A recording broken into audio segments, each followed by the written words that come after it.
अस्सलाम वालेकुम। आज हम बना रहे हैं बरसात के मौसम का पसंदीदा खाना, गुड़ और आटे के पूड़े। अचार के साथ बरसात के मौसम में ये बहुत अच्छे लगते हैं। सदियों से हमारे घरों में ये बनते आ रहे हैं। हमारी नानी, दादी, अम्मी सब इसी तरीके से बनाते रहे हैं, जो मैं आज आपके साथ शेयर करने लगी हूँ। तो फिर आइए देखते हैं कैसे बनेंगे ये। 1 कप भर के मैंने गुड़ का लिया और 2 कप मैंने उसमें भर भर के पानी के डाल दिए और इसको पका लिया। पकाया इसलिए कि गुड़ मेल्ट जल्दी हो जाए, वैसे पकाने की कोई ख़ास ज़रूरत नहीं है। ये मैंने 1 कॉपी का गद्दा उतार लिया है, इसको मैं फोल्ड करके इस्तेमाल करूँगी। आगे आप देखिएगा कैसे। नीम गर्म पानी जब हो गया और इसके नीचे जो मैल थी वो बैठ गई, तो मैंने इसको छान लिया।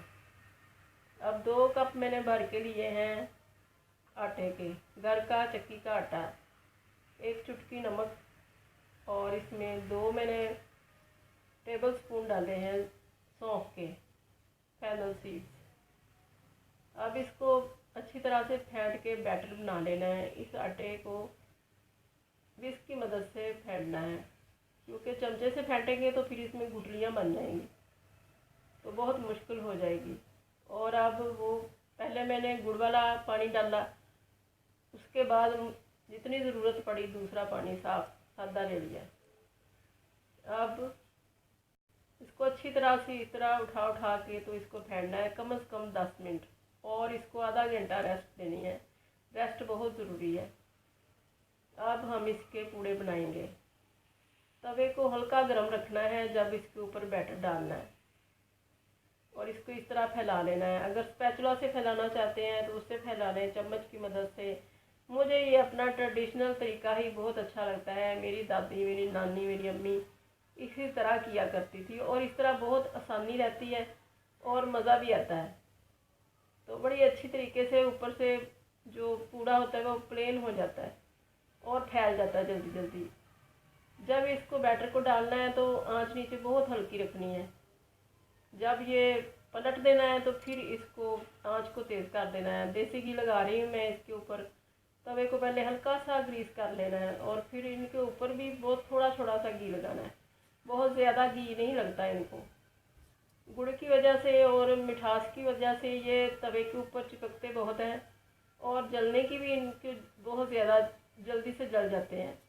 तो बड़ी एहतियात से बार बार पलट के देखते जाएं। अगर नॉन स्टिक तवा इस्तेमाल करना चाहते हैं या फ्राई पैन, तो वो भी ठीक है, वो कम चिपकेगा उसके ऊपर। मगर ये शुरू में ही ज़्यादा चिपकता है, बाद में नहीं चिपकता। ये जब पहली बार इसको पलटना होता है फिर बहुत चिपकता है ये। तो बस जिस तरह आपको आसानी हो आप कर लें। और घी की जगह आप ऑयल लगाना चाहें तो लगा लें। हमें देसी घी का जायका बहुत अच्छा लगता है, और इसमें सौंफ का और गुड़ का जो कॉम्बिनेशन है वो भी बहुत मज़े का लगता है। बरसात हो रही हो, बारिश हो रही हो, तो हमारे घरों में सबको ये याद आ जाते हैं और हम फ़ौरन बनाने लग जाते हैं, और बहुत आसानी से बन जाते हैं। ये कोई इतना मुश्किल काम नहीं है। और साथ घर का बना हुआ अचार हो और चाय हो तो फिर मज़ा दुबाला हो जाता है। बस इनको एहतियात से ज़्यादा हीट नहीं लगने दें, नहीं तो ये जल जाएंगे। बस जल्दी जल्दी पलटते जाएं और जल्दी जल्दी बनाते जाएं। ज़्यादा इसको मोटा नहीं रखना और ना ही ज़्यादा बारीक रखना है। बस डाल के जल्दी से फैला दें।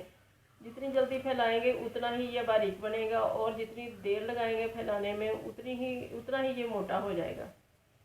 तो आपको जैसा पसंद हो, अगर किसी को मोटा पसंद है तो वो मोटा बना ले, और अगर किसी को पतला पसंद है तो वो पतला बनाता जाए। ये आपके अपने हाथ में है।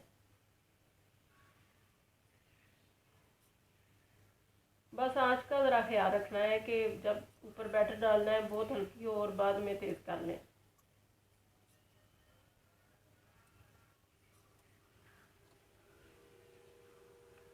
जब आप बनाएंगे तो आपको पता चलेगा कि ये कितने मज़ेदार होते हैं, और बरसात में खाने का और भी लुत्फ़ आता है, और आप हर साल बनाया करेंगे फिर।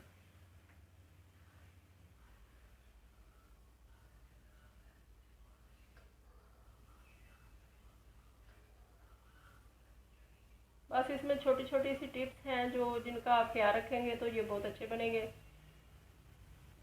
जैसे आटे को अच्छी तरह से फेंटना है और गुड़ को पहले पानी में डिज़ोल्व करना है और फिर नीम गर्म पानी के साथ इसको बैटर बनाना है और इसको रेस्ट देनी है। और सौंफ का इस्तेमाल इसमें और गुड़ का कॉम्बिनेशन। तो आप, मेरी दुआ है कि आपका बहुत अच्छा ये बने, आपसे बहुत अच्छे बने और आप मुझे अपनी दुआओं में याद रखें।